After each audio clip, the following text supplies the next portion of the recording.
viscerally. Again, I use that word to what is going on. So, in that respect, I think probably it did usher in a new wave of violent filmmaking, of genre filmmaking, of horror filmmaking, whatever you want to call it.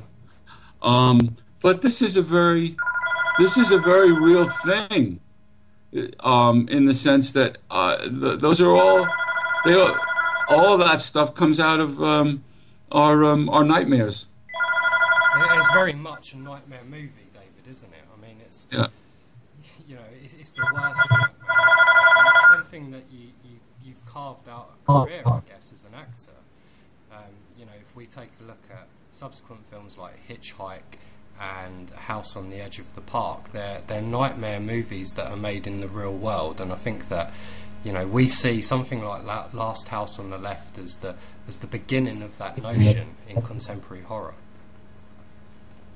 I think it probably ushered in that. I mean, there were some other films at the time that did that. I think George Romero's films earlier on, you know, the zombie films, which predated it a little bit, or maybe they were at the same time.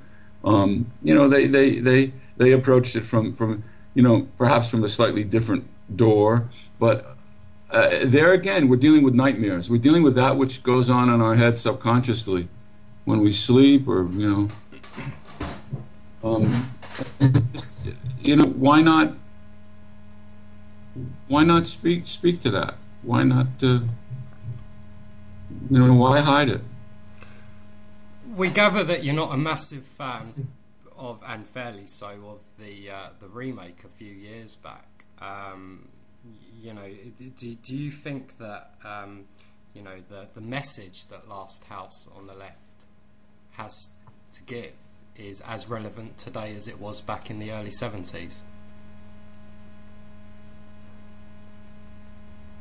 Yeah, I think perhaps, well, technology changes things, you know, perception changes things, but I think the basic message is a classic message.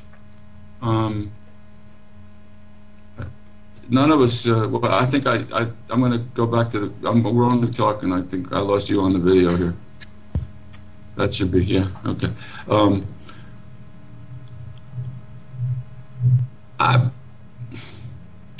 Yeah, I think it's a classic message. The one thing I have to say in defense of making the film is that nobody was aware of it at the time. We just made a film, and we weren't aware that it would have you know, that would have this kind of effect. I'm pleased that it does. You know, I've really been a voice in the wilderness for reason to try to take from the film what it's really trying to say, and not look at the actors as people that are, you know, that are that are psychopaths. It's a psychopathic story. I mean, we don't really want to talk. We're aware of the fact that, and you know, conscious of the fact that you know, you probably talk about Last House on the Left to a lot of people quite a lot of the time. But some of the things that, firstly, we were quite stoked by was that Marty Cove, of course, introduced you to that movie and kind of put you forward. And of course, he's the bad guy from the Karate Kid, we're pretty sure. So that's a pretty cool piece of trivia. Marty Cove. Well, we're friends. I mean, we've been lifelong friends. We talk all the time.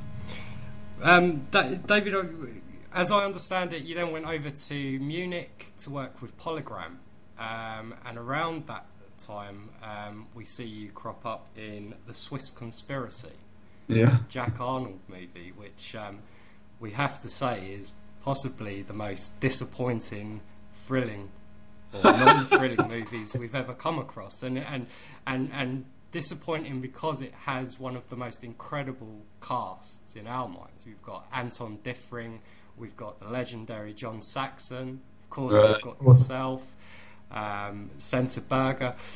David, we put it to you that the best thing about that film is a character who, to our knowledge, says absolutely nothing in that film. And that I'm sorry, I'm losing you in terms of the sound is kind of diminishing.